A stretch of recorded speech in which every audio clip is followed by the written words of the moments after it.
Welcome back, students. This is part 3. As I mentioned, this is module 1, lesson 3, part 3.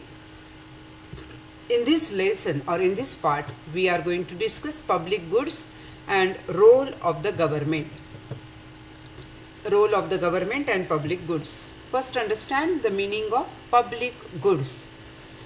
A public good is a special type of good that can be consumed by everyone regardless of whether they have paid for the goods or not. Public goods have following characteristics. Number 1, non-excludability, where it is not possible to provide a goods or services to one person without thereby being available for others to enjoy. That means it is impossible to prevent someone from using the good or availing of its benefit. Second, non-rivalry. A good is non-rival in consumption because one person's enjoyment of the goods does not reduce anyone else's enjoyment of them. Public goods are available to all. So, there is a free rider problem that accompanies public goods. Common examples of public goods are street lighting, national security, police services, public health, public parks, education, roads, etc. Markets will not supply public goods. So, the government's role is very important in the provision of public goods. Now we will discuss the role of the government. The question can be, explain the role of the government. So you have to give these all 9 points here. The government can play an important role to correct market failures and improve economic efficiency, to pursue social values, to pursue other social objectives. The role of the government is very important in the following ways. Number 1, securing conditions for functioning of market mechanism. The government has an important role in correcting market failures arising from imperfect competition, externalities, etc. In case of imperfect competition, firms use their market power to raise prices and reduce output.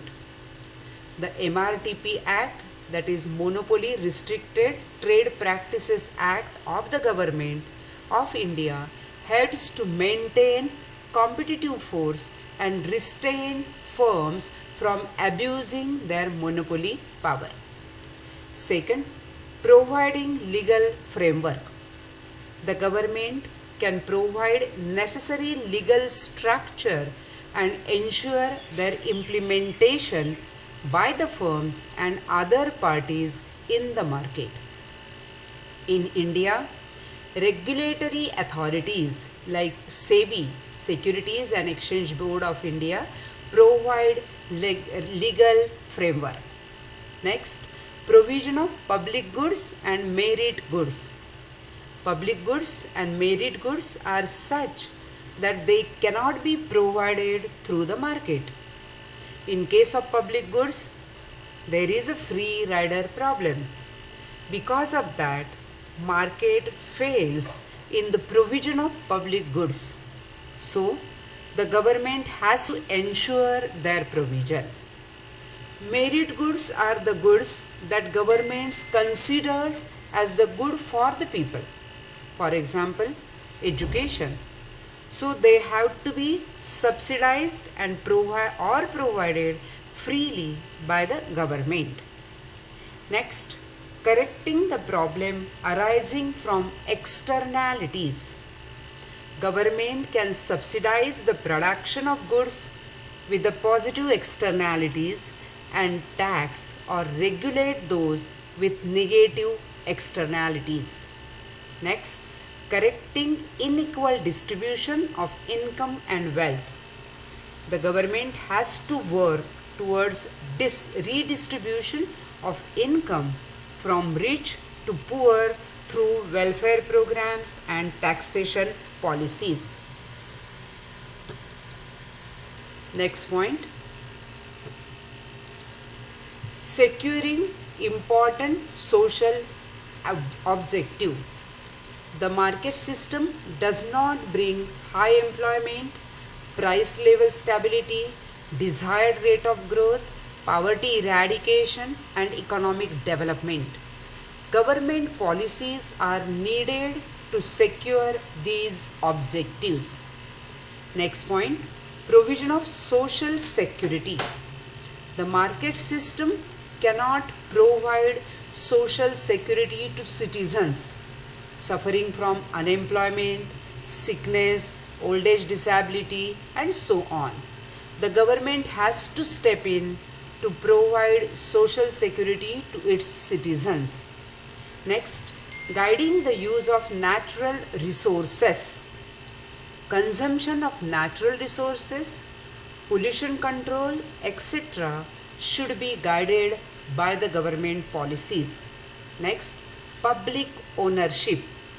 If the government feels that under free market conditions, some industry would charge unreasonably high price and earn abnormal profit or monopoly profit, it could be nationalize the industry and provide goods and services at a desired price.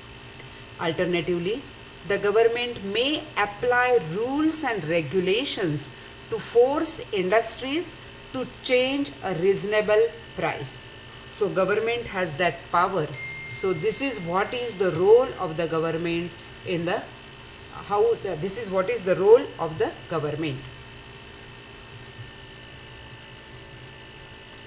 These are the points that you have to write in the role of the government. First you have to write about the public goods, what is the meaning of public goods, and then you have to write all these 9 points about the role of the government. Why government should intervene in the market?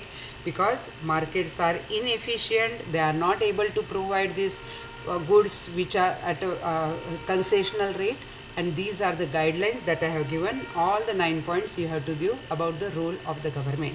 So students, here we the first module is over. The 3 lessons are over and everything is given according to the pattern or according to the way the university wants you to write the answers. So you have to follow the way I am telling you so as to get the good marks. Thank you very much.